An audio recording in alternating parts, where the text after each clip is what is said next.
Ils existent peut-être depuis très longtemps. Les aborigènes d'Australie les connaissaient. Au XVIe siècle, il en est également question en Europe, dans des récits qui en parlent comme de l'œuvre du grand faucheur. Personne ne pouvait dire d'où ils venaient. En quelque sorte, l'œuvre du diable. On ne sait toujours pas s'il s'agissait aussi à cette époque de cercles ou de figures apparentées. La légende veut qu'il soit réapparu de façon sporadique en Irlande, dans des champs de céréales. Ce n'était tout d'abord que des rumeurs chuchotées par des paysans miséreux que guettait la famine.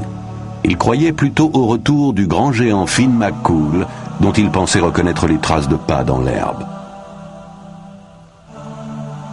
Cela a duré ainsi jusque dans le milieu des années 60, lorsqu'on en découvrit plusieurs dans le Queensland, en Australie.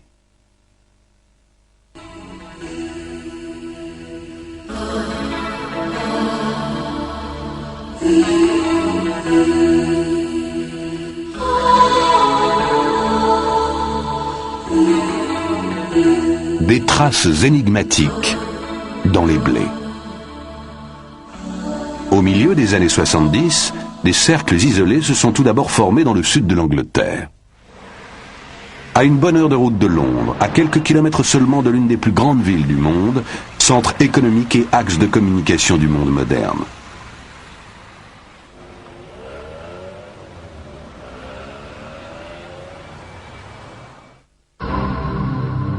C'est là que ces formations presque indescriptibles font leur apparition dans les champs de blé. Indescriptibles dans la mesure où les hommes, dans toutes les civilisations, ont jusqu'ici été en mesure de créer des milliers et des milliers de symboles et de signes à des fins les plus diverses. Pourtant, ces formations géométriques ne ressemblent à rien de ce qui s'est fait jusqu'à présent. Il existe bien sûr des exemples célèbres de cercles et de lignes dont la symbolique nous échappe en partie. Il en existe presque partout dans le monde. Cependant, le phénomène semble se concentrer en Angleterre, dans le comté de Wiltshire, où cercles et lignes se multiplient année après année pour former des compositions savantes que l'on ne voit nulle part ailleurs.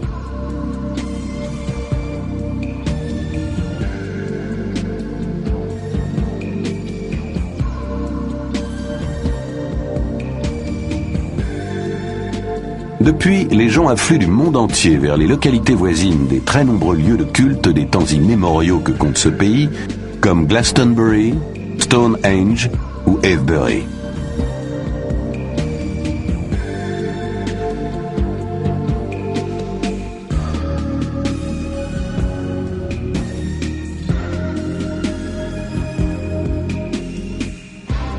Les illusions de ces pèlerins ont été mises à mal en septembre 1991, à une époque d'indifférence généralisée, lorsque deux retraités facétieux, Doug Bower et Dave Corley, ont affirmé être les auteurs de toutes ces formations.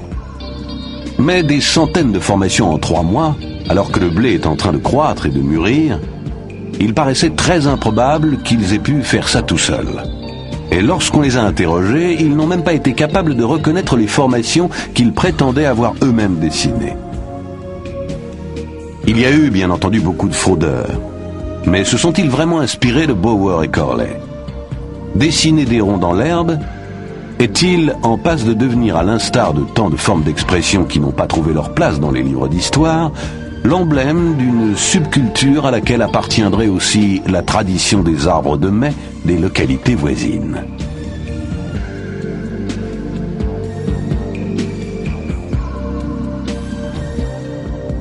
Mais comment expliquer que des signes identiques apparaissent aux 4 coins de la planète? S'agit-il d'une conspiration internationale d'étudiants en mal de distraction qui se servent d'Internet pour donner de l'ampleur à leurs mouvements secrets? Mais pourquoi se donner toute cette peine quand on pense que les journaux n'en parlent même pas, alors que le phénomène dure depuis des années?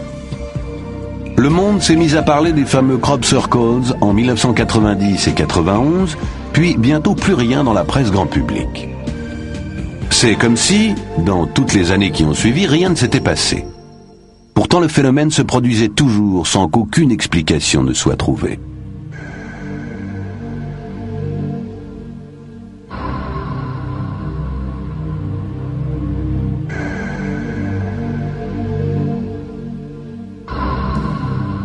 Une chose est sûre en tout cas, il se passe quelque chose dans les champs.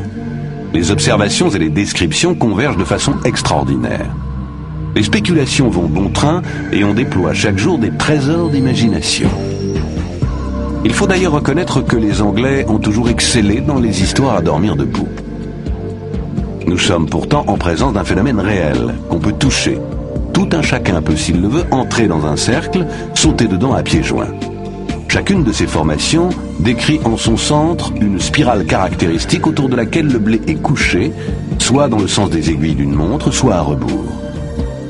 Les tiges n'ont pas l'air d'avoir été fauchées, comme certaines personnes le pensent encore. Elles sont cassées, mais pas arrachées, et forment souvent des faisceaux superposés en couches.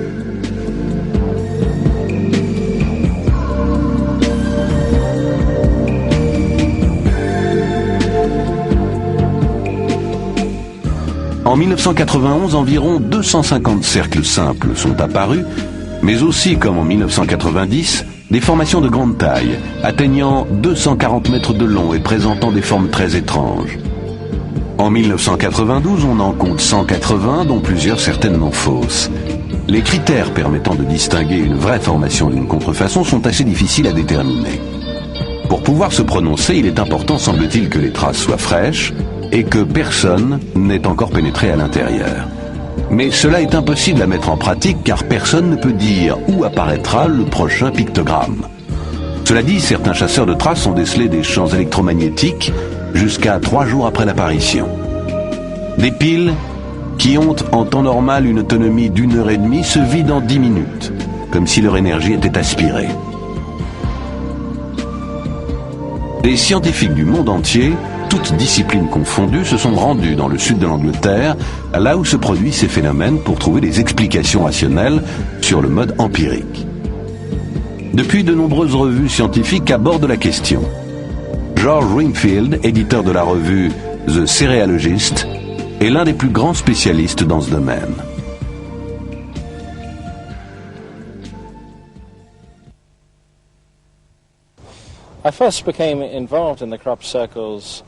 C'est en lisant un bref article évoquant la découverte de quelques cercles dans des champs de blé voisins de Westbury, dans le Warwickshire, que mon attention a été attirée par ce phénomène en août 1987. Je me suis rendu sur les lieux en voiture avec ma femme et mes 2 fils, pour voir de quoi il en retournait. Je me souviens encore très bien m'être dit qu'il devait forcément y avoir une explication rationnelle.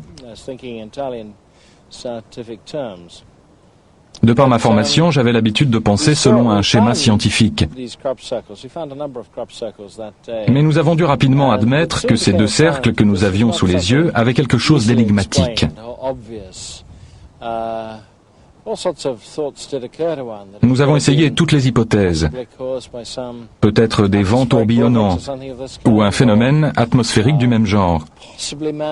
Peut-être fallait-il y voir la main de l'homme. Mais nous avions l'impression que ce n'était pas de cela qu'il s'agissait. Le jour même, nous sommes allés voir une autre formation, celle-là très grande, avec 2 grands anneaux autour du centre. Pendant que je me trouvais dans le cercle, ma femme Gloria était restée avec nos 3 chiens sur un promontoire voisin, d'où elle pouvait voir la formation dans sa totalité. Elle a vu des petits éclairs bleus raser le sol pendant 2 ou 3 minutes, sans avoir la moindre idée de ce dont il pouvait s'agir. C'était simplement étrange.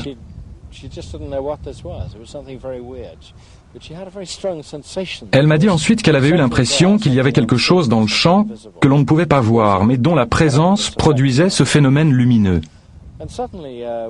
Nous avons eu alors le sentiment qu'il ne pouvait pas s'agir de quelque chose d'humain, ni de naturel. C'est à partir de ce moment-là que tout a commencé.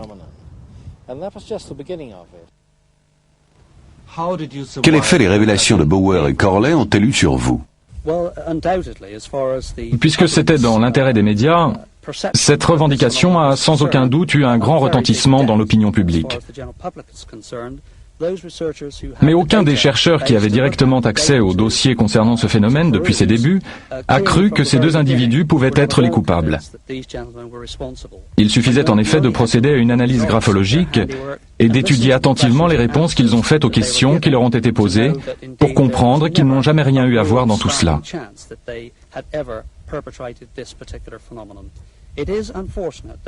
Malheureusement, les médias se sont emparés de l'affaire et la nouvelle est tombée en moins de 12 heures sur les téléscripteurs des radios et télévisions du monde entier. Cette revendication de canular était elle-même un canular. La preuve en est que le phénomène continue à se produire chaque jour aux quatre coins de la planète, à raison de 5 ou 6 cercles par jour.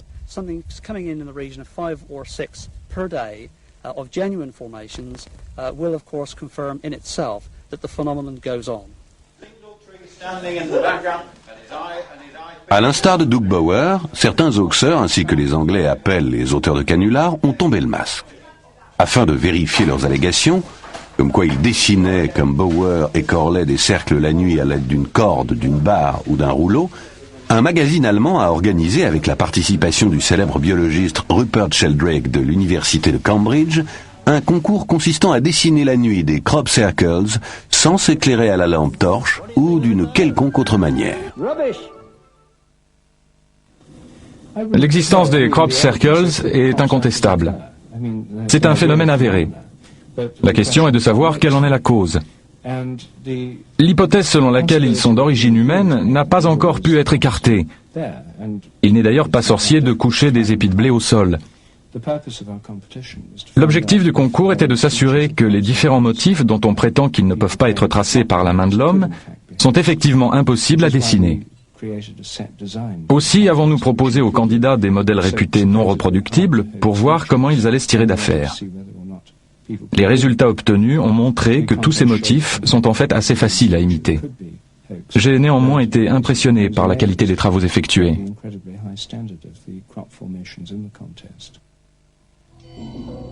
En y regardant de plus près, on s'aperçoit pourtant que les contours ne sont pas tout à fait nets, que certaines tiges sont détachées au lieu d'être simplement cassées, et que la spirale n'est pas irréprochable.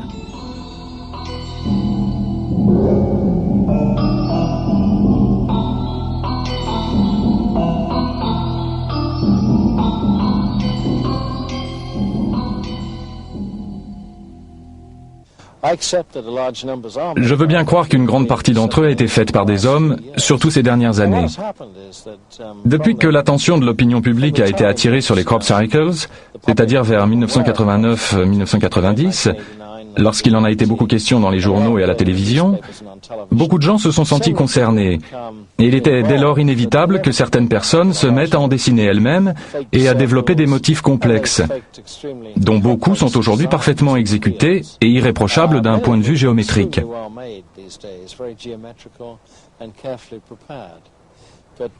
Je suis toutefois convaincu que nous avons affaire là à un phénomène inexpliqué et qui se produit, ne l'oublions pas, partout dans le monde.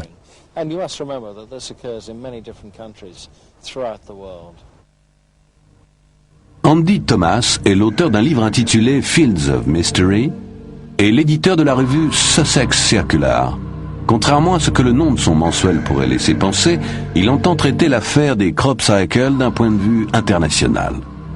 Le lecteur est tenu au courant des dernières découvertes dans ce domaine. L'équipe de Thomas travaille en étroite collaboration avec le professeur Levengood, biophysicien à l'Université du Michigan. Chaque pays semble avoir sa spécificité culturelle. Les formations trouvées en Allemagne, par exemple, présentent un côté gothique, alors que celles trouvées aux États-Unis ont tendance à être plus effilées, comme les dessins des premiers habitants du Nouveau Monde. Je pense que cela doit tenir aux forces, quelles qu'elles soient, que renferme chaque région, si bien qu'à une région spécifique correspondent des symboles culturels qui lui sont propres. Les éléments de base sont bien sûr partout les mêmes, à savoir des ronds et des cercles récurrents, mais les dessins eux-mêmes varient d'un pays à l'autre, un peu comme si chacun d'eux était ainsi référencé.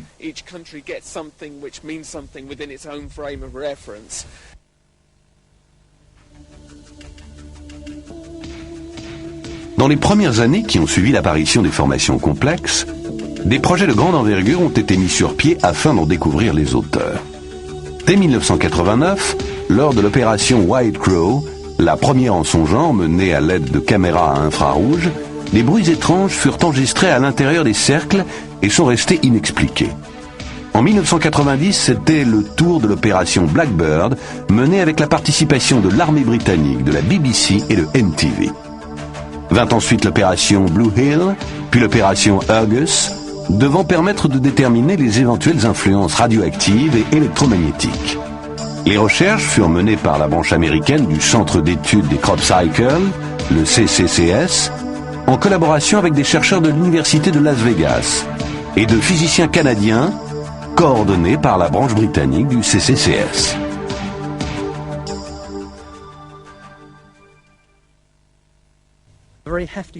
Il s'agit d'un groupe d'environ 20 chercheurs hautement qualifiés, dont des spécialistes du nucléaire, qui se sont concentrés sur 4 ou 5 isotopes anormaux trouvés dans le blé affecté et présentant des temps de demi-amplitude extrêmement brefs, chose inimaginable dans la nature. Ils ont constaté, et cela rien que sur les échantillons analysés en laboratoire, des temps de demi-amplitude allant de 13 heures à 38 jours. C'est bien là la preuve que nous ne sommes pas en présence de phénomènes naturels.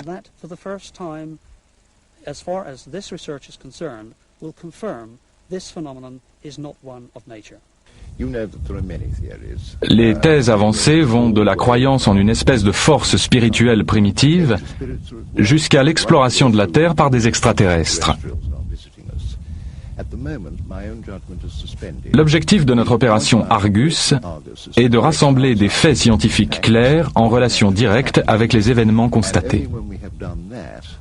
Ce n'est que lorsque nous aurons complètement exploité ces données que je commencerai à spéculer sur les causes et les origines. Quoi qu'il en soit, une intelligence est manifestement à l'œuvre et il y a tout à parier qu'il ne s'agit pas d'une intelligence humaine. Dans le Sussex, nous travaillons en étroite collaboration avec l'équipe de recherche américaine BLT, dirigée par le professeur Levengood. Nous prélevons des échantillons de blé couchés à l'intérieur des cercles et nous les envoyons pour analyse aux États-Unis.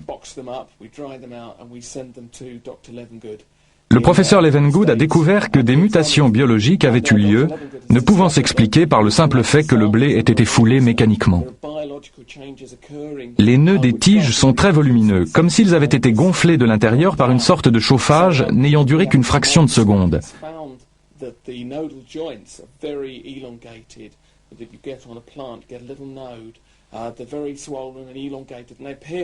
Le professeur Levengood pense pouvoir, à la lumière de ces résultats, distinguer les formations réelles des fausses, c'est-à-dire faites par des humains ou dues à des phénomènes météorologiques.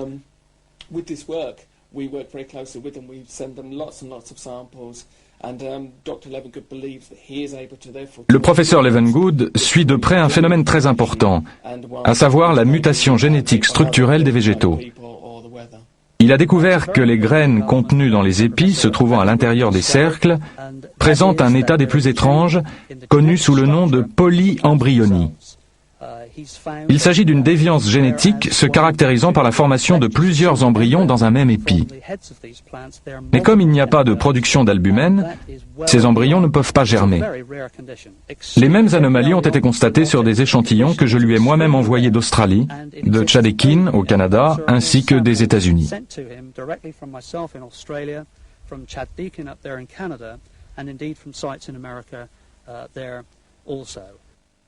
Le fait que les nœuds des tiges de blé aient subi une mutation génétique, ainsi que l'ont montré les analyses des professeurs Gerald Hawkins et Kenneth Spellman des laboratoires Signalisys à Rodborough, et que cette mutation soit due à un très bref rayonnement de chaleur, comme le pense le professeur Levengood, tout cela corrobore les résultats obtenus par l'ingénieur aérospatial britannique Thomas Roy Dutton, qui s'est servi de la théorie générale de la relativité pour enquêter.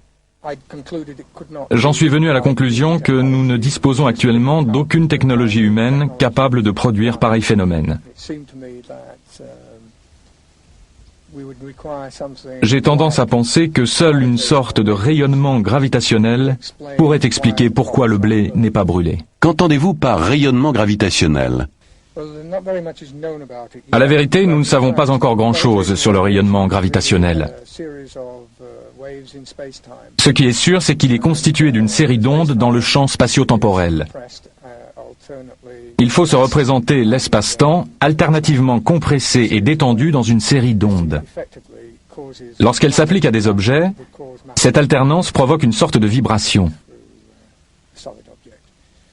En ce qui concerne les crop circles, c'est, je pense, ce rayonnement pulsant, réglé sur une fréquence bien précise, qui est à l'origine des traces laissées dans les blés. La théorie générale de la relativité prévoyait le rayonnement gravitationnel, comme par exemple déclenché par un grand événement cosmique. Mais il peut y avoir d'autres causes. Plati, professeur de physique à l'université de Rome, a publié un traité où il explique qu'il tient, tout comme moi, pour possible l'obtention d'un rayonnement gravitationnel expérimental en laboratoire à l'aide d'un synchrotron ou accélérateur de particules.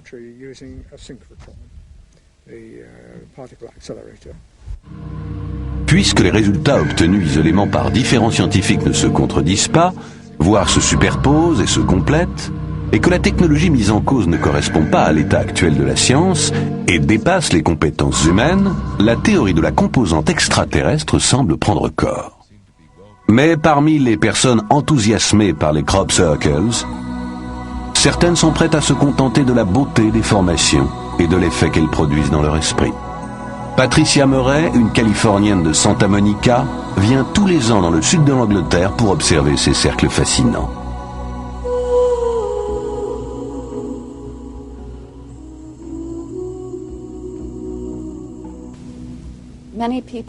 Beaucoup de gens disent des crop cycles qu'ils constituent la plus grande énigme de notre temps.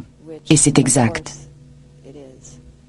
Ça peut se comparer à une grande histoire d'amour.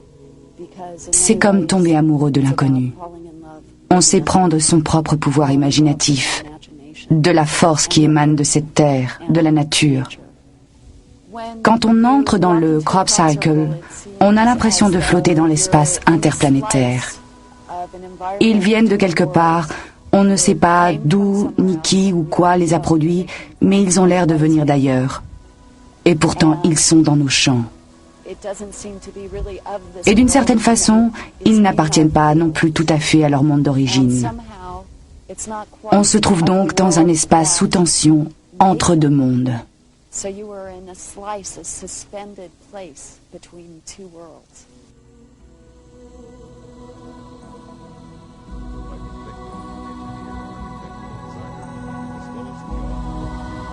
À l'été 1996, le phénomène atteint un nouveau point d'orgue avec l'apparition dans un champ de blé tout proche de Stonehenge, probablement le dimanche 7 juillet, de ce pictogramme composé de 149 cercles. Non seulement cette formation constituait l'un des plus beaux motifs jamais trouvés dans un champ de blé, mais plusieurs indices laissaient à penser qu'elle avait été réalisée de jour.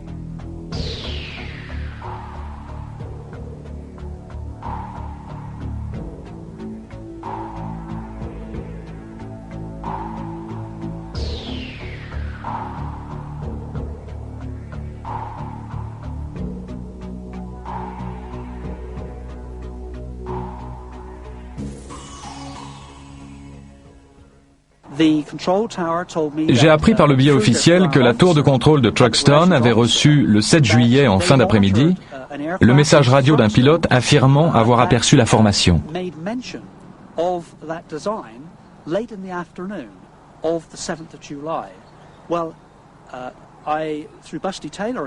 Grâce à Busty Taylor, un pilote de notre connaissance, j'ai pu mettre la main sur un pilote civil qui avait survolé Stonehenge ce jour-là vers 17h30 avec un médecin à bord.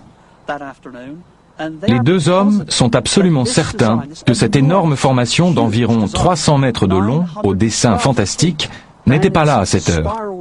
Sinon, ils l'auraient forcément remarqué. Ils ont atterri à 18h15 à Truxton. Le médecin a ensuite pris la route A303 en direction de Stonehenge, et c'est alors qu'il a vu un attroupement d'automobilistes garés au bord de la route pour pouvoir admirer cette exceptionnelle constellation de crop circles. D'après les dires du pilote, Il aurait à nouveau survolé la zone une demi-heure après son premier passage, et c'est à ce moment-là qu'il aurait découvert la formation qui n'était pas encore là à l'aller. Il n'a malheureusement pas voulu témoigner devant les caméras, après les comptes rendus contradictoires et hors de propos que la presse locale a fait de ses premières déclarations. De façon générale, nous nous sommes heurtés à un mur de silence. Par exemple, à Stonehenge, les personnes chargées de surveiller les alentours immédiats, afin d'empêcher les importuns de franchir les grilles entourant le site, ont eu pour consigne officielle de ne faire aucune déclaration.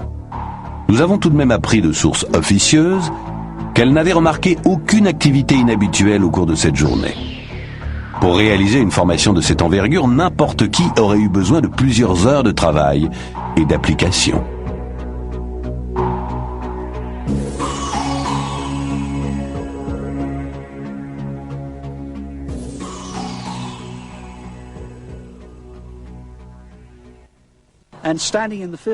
Lorsque vous vous trouvez dans ce champ, vous pouvez voir toutes les voitures qui passent sur la route. Donc rien à une distance de 150 mètres n'aurait pu se mouvoir sans avoir également été vu de la route. Il y a en outre le personnel de sécurité de Stonehenge qui surveille les lieux 24 heures sur 24 et qui dispose la nuit d'appareils à infrarouge. Ils n'ont vu personne dans le champ.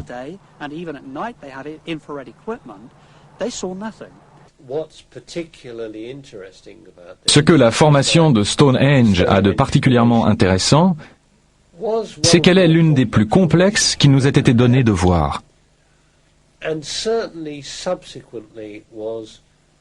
Le fait qu'elle soit apparue de jour constitue de plus une sorte d'escalade.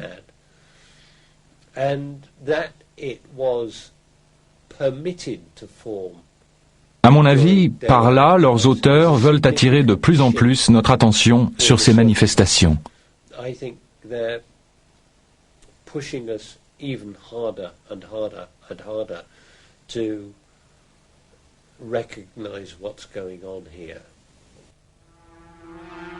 Environ 3000 ans avant Jésus-Christ, les hommes de différentes civilisations qui avaient jusqu'alors fait dans la peinture rupestre stylisée et naturaliste se mirent à graver d'étranges signes abstraits sur les parois rocheuses de leur habitat, signes ayant conservé leur caractère énigmatique jusqu'à aujourd'hui.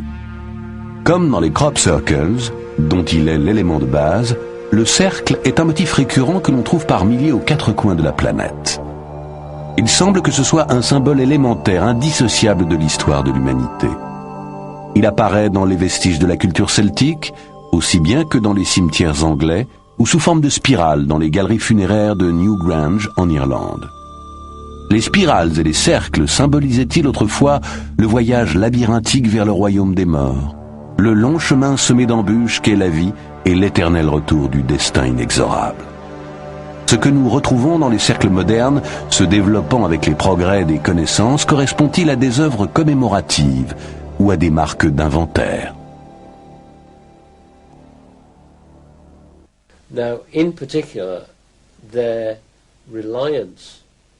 Il est très étonnant de constater dans certains cas le rapport étroit entretenu avec le nombre d'or de la peinture et de l'architecture classique, système infini de proportions constituant une autoconfirmation permanente.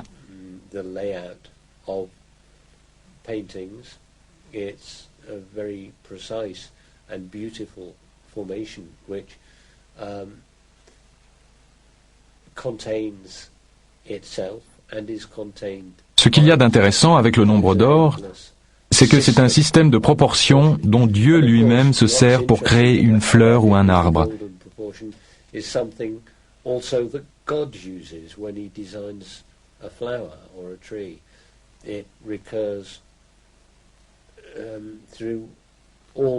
Elle se rapporte à toute créature vivante. Le nombre d'or qui se trouve dans un rapport de 1 sur 1,618 s'illustre par exemple dans le pentacle, l'étoile à 5 branches apparaissant dans tout ce qu'elle a d'unique au centre des crop circles. On la retrouve également dans la suite de nombres de Fibonacci, qui s'exprime par le nombre d'éléments que compte une formation.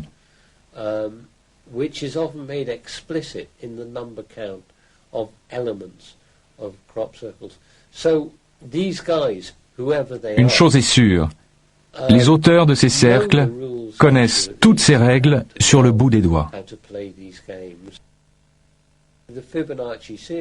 La suite de nombres de Fibonacci est une suite dans laquelle chaque terme est égal à la somme des deux termes précédents.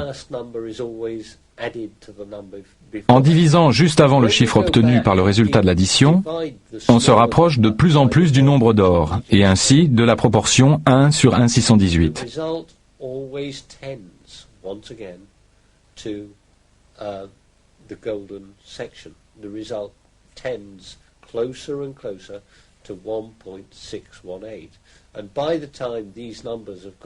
Dans la région où les nombres deviennent de plus en plus grands, c'est-à-dire lorsque l'on arrive vers les nombres 55, 89 et 144, le résultat de la division du nombre le plus grand par le nombre le plus petit correspond de plus en plus au 1/618 du nombre d'or. La méthode de Fibonacci permet donc de calculer au plus près le nombre d'or, qui a également d'autres fonctions dans les jeux de nombres auxquels se livrent les auteurs de crop circles.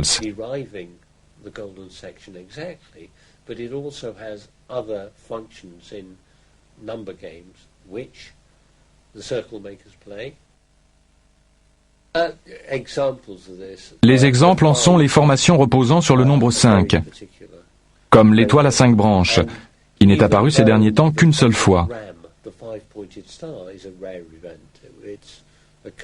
Mais aussi la quintuple formation assez fréquente, rappelant les 5 points d'un dé, et dont nous voyons ici 2 spécimens placés côte à côte.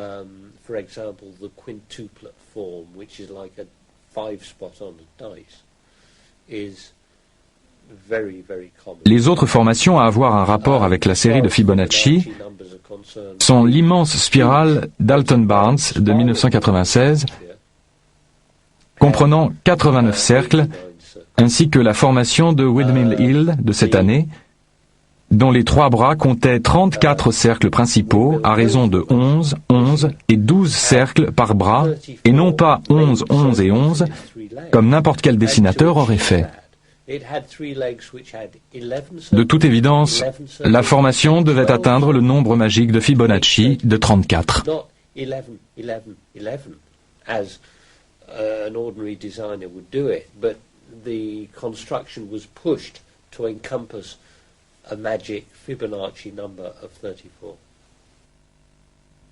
Un homme peut-il réellement dessiner des formes aussi complexes en une nuit, voire 2 jours en quelques minutes à la dérobée?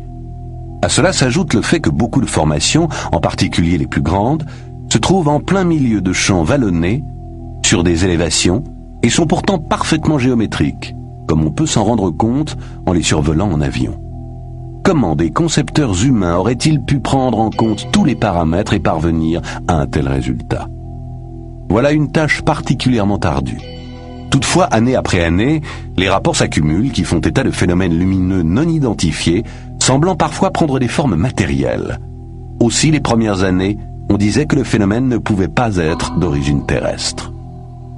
Le projet CZT, placé sous la direction du professeur américain Stephen Greer, avait pour objectif d'établir le contact avec d'éventuels extraterrestres en un lieu où abondent les objets volants non identifiés. Le groupe comptait environ 50 personnes de toutes les nationalités. Le travail consistait à se mettre en position de méditation et à se boucher les oreilles tandis que des signaux sonores et lumineux étaient émis tout autour dans le ciel nocturne du sud de l'Angleterre. Cela a permis de rassembler quelques pièces du puzzle et de tirer un coin du voile. La présence d'objets matériels et immatériels fut en effet rapportée. L'observation attentive de la voûte céleste, qui constituait le principe même de ce projet, permit à un grand nombre de témoins d'apercevoir divers phénomènes.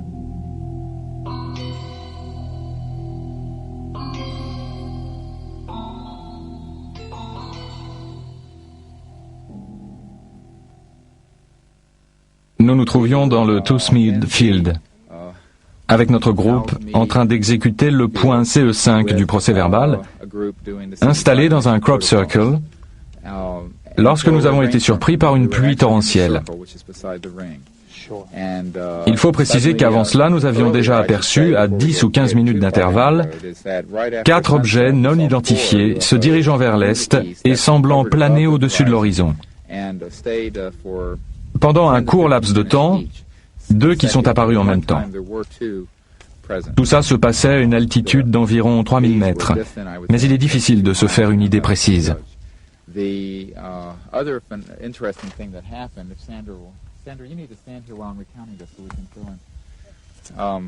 L'autre chose extrêmement intéressante qui s'est produite a été l'apparition d'une multitude de lueurs transperçant la couche nuageuse. Du sol, il était impossible d'en distinguer la source. L'une d'elles avait la forme d'une roue de chariot et éclairait les nuages par au-dessus. Nous avons pu l'observer pendant plusieurs minutes, au moins 10, tandis qu'elle apparaissait et disparaissait continuellement. Puis tout d'un coup, il y a eu de gros nuages noirs et nous nous sommes retrouvés dans l'obscurité totale. C'était comme si toute la région baignait dans un gros nuage noir, puis il y a eu une percée et il s'est mis à pleuvoir des cordes. Je pense qu'en réalité, une lueur est apparue sur le bord du cercle. Il y avait une masse dont la forme était plus large en haut qu'en bas, qui bougeait dans cette zone lumineuse. Elle bougeait de façon aléatoire et elle ne semblait pas avoir de trajectoire prédéfinie. Oui, exactement, comme si elle évoluait dans un champ magnétique qui se situait au bord nord du cercle où nous nous tenions. Ce que c'était, personne ne le sait, mais nous l'avons tous vu.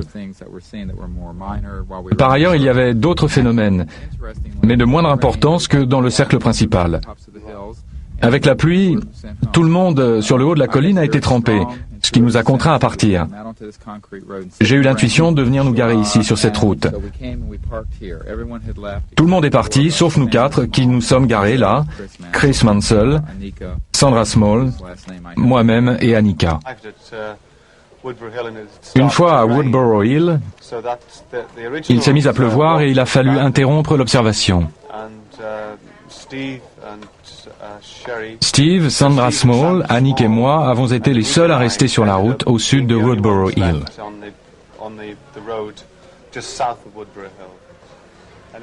Puis tout d'un coup, entre minuit et quart et minuit et demi, j'ai aperçu cette série de lumières.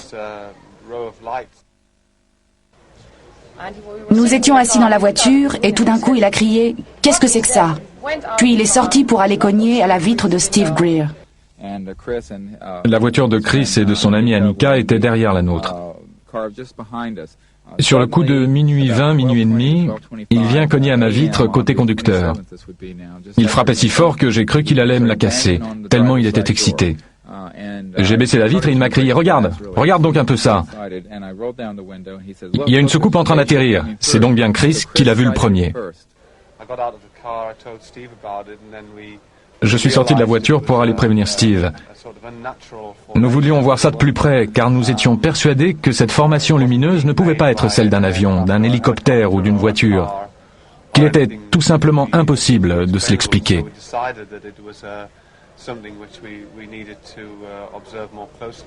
Nous avions nos jumelles et nous avons enregistré le commentaire de ce que nous voyions sur une cassette en guise de procès-verbal.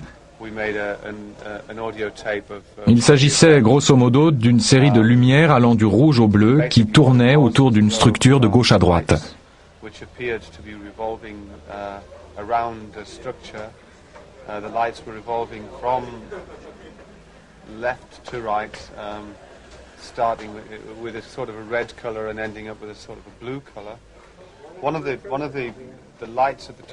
L'une des lumières se trouvant au sommet de la structure s'éloignait continuellement de l'objet et semblait livrée à elle-même, puis revenait à son point de départ. La même chose s'est ensuite produite avec les lumières situées à la base. Elles partaient assez loin, parfois vers la gauche, parfois vers la droite, et revenaient.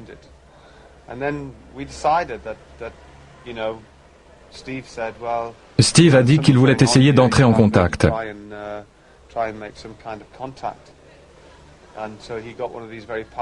Il est alors allé chercher en vitesse une lampe halogène très puissante dans la voiture et il l'a fait clignoter 2 fois.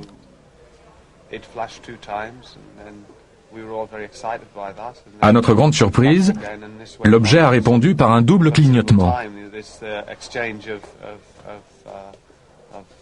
En essayant à nouveau, on a obtenu le même résultat, et comme ça pendant plusieurs minutes. Lorsqu'un système de lumière tourne manifestement autour de quelque chose, il me paraît aller de soi qu'il fait partie d'une structure plus grande à laquelle il est connecté.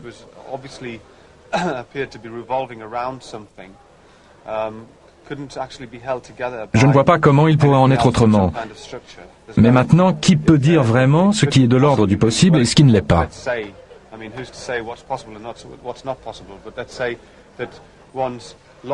Il me semble en tout cas logique que ces lumières ne se mouvaient pas par l'opération du Saint-Esprit.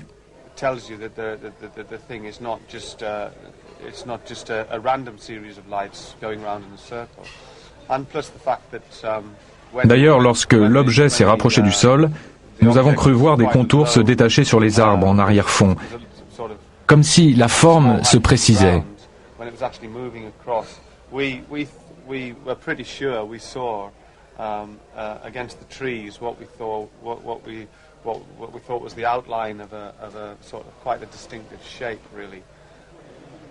Depuis le temps, nous savons quand même faire la différence entre un hélicoptère, un satellite et une étoile filante. Et ce que nous avions là sous nos yeux était parfaitement inconnu. C'était incontestablement pour moi un objet volant non identifié.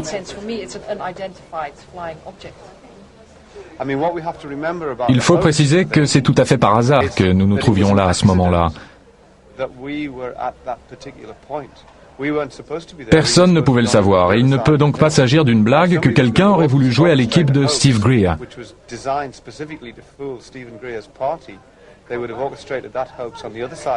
Les personnes au courant de nos activités ne pouvaient pas s'imaginer que nous nous trouvions de ce côté-ci de la montagne. Notre présence à cet endroit était, encore une fois, complètement fortuite. Je ne m'étais jamais jusque-là intéressée aux ovnis. J'ai depuis consulté des ouvrages spécialisés. C'était plus vrai que nature, comme dans les bandes dessinées. Comment pouvez-vous être certaine qu'il ne s'agit pas d'une supercherie? Pour moi, les indices irréfutables ont été l'intensité de ces lumières, la façon dont elles tournaient et la très grande vitesse à laquelle se déplaçait l'objet, la précision de sa trajectoire et la façon dont les lumières ont tout à coup changé. Tout cela produisait une impression générale très particulière.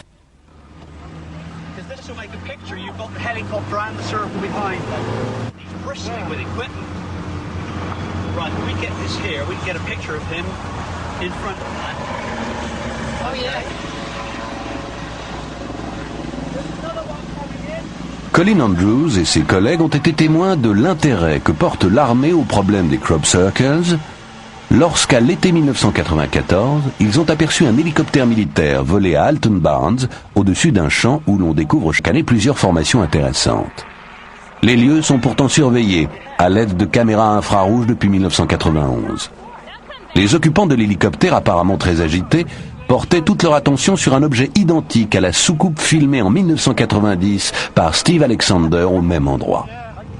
À l'apparition de l'hélicoptère, l'objet s'est déplacé très rapidement vers le champ voisin où un scintillement au sol trahissait sa position.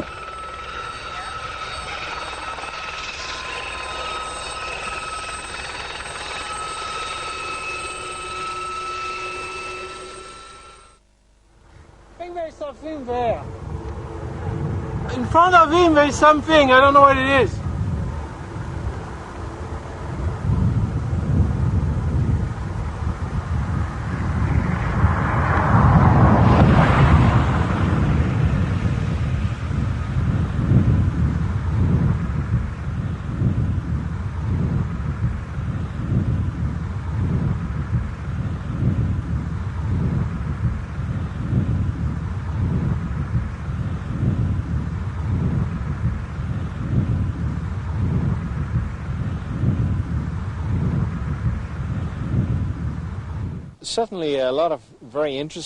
Au fil des ans, certaines scènes intéressantes en rapport avec les formations de crop circles ont été filmées, mais beaucoup de choses des plus curieuses ont malheureusement échappé à la caméra.